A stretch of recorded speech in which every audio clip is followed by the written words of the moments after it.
Bonjour, bienvenue à Fragment d'Histoire. Aujourd'hui, pour cette nouvelle émission, je vous amène à la maison de Victor Hugo. Je mets les tickets.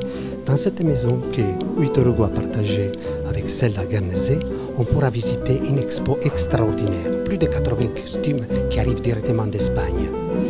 Le titre de l'exposition, Entre ombre et lumière. Voilà, juste un étage pour voir cette expo. Venez avec moi.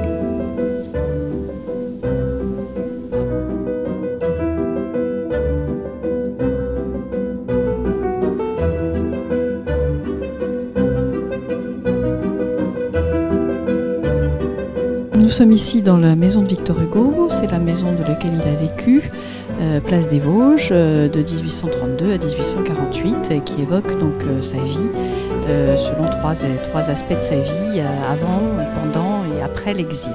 Voilà.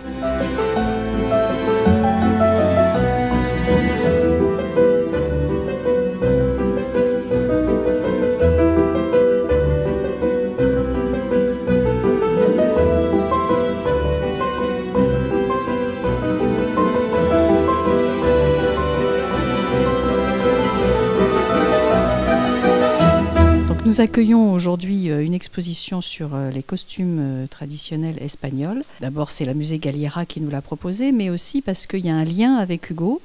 Hugo avait son père qui partait en Espagne en garnison et il allait le rejoindre souvent.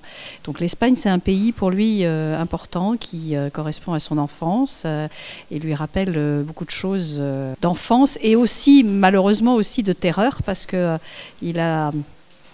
à ce moment-là, il a eu envie de se battre contre la peine de mort parce que quand il rejoignait son père, il voyait beaucoup de personnes accrochées, pendues au gibet le long de la route en Espagne, ce qui lui a forgé sa conviction de se battre contre la peine de mort.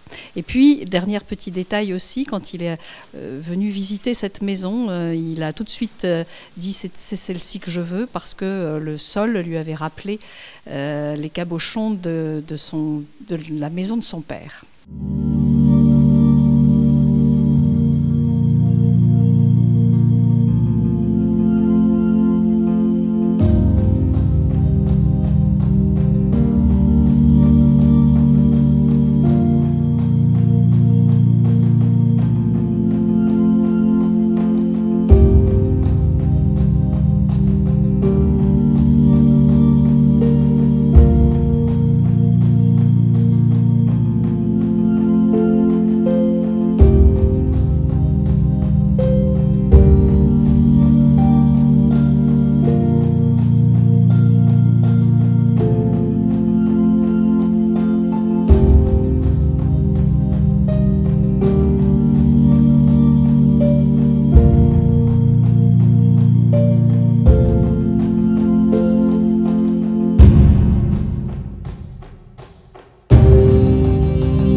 La symbolique et la terminologie reflètent de cet héritage, ce qui n'a rien d'étonnant si l'on considère qu'au-delà de son esthétique, les vêtements revêtent une signification puisée au plus profond des croyances.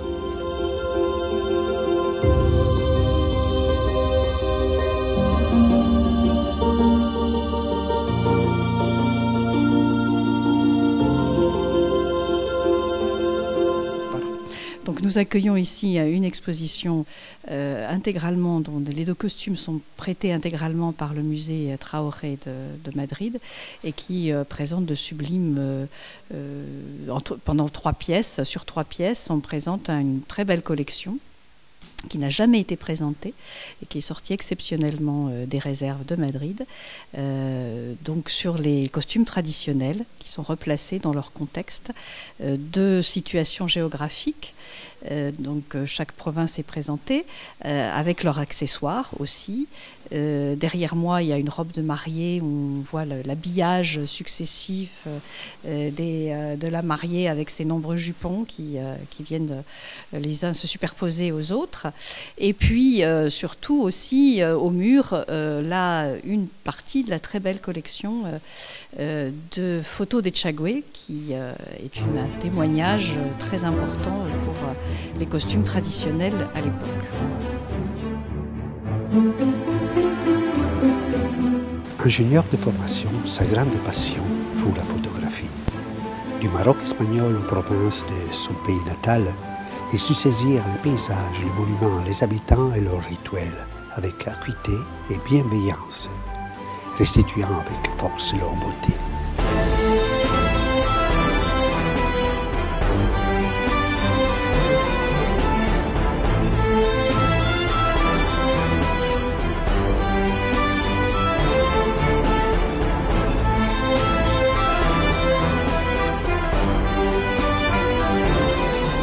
À l'Exposition universelle de Paris de 1937, les photographies de José Ortiz Echagüe partagèrent l'espace du pavillon de la République espagnole avec la Guernica de Picasso.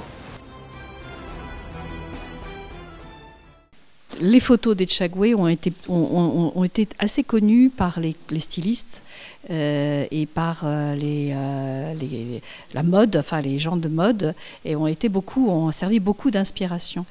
Et tous les costumes qui sont rarement présentés ont servi quand même, au travers de ces photographies, par Balenciaga, par exemple, qui s'en est beaucoup inspiré, c'était sa Bible.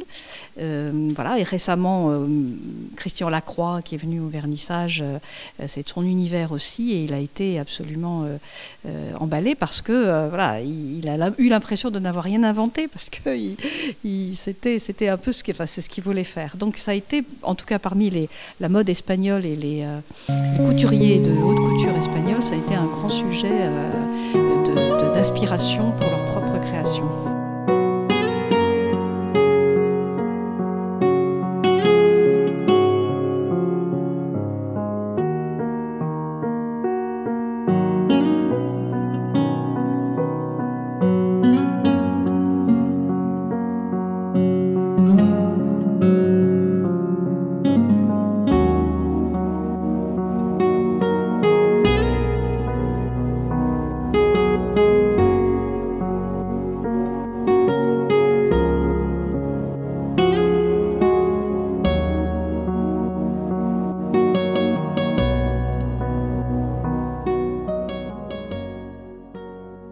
C'est une exposition exceptionnelle qui est sortie tout droit de cette collection, et il faut venir la voir parce que même en Espagne, même à Madrid, elle est rarement présentée parce que tout est dans les réserves.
Et bien voilà, l'émission est terminée. Je vous souhaite juste bon vent et à la prochaine.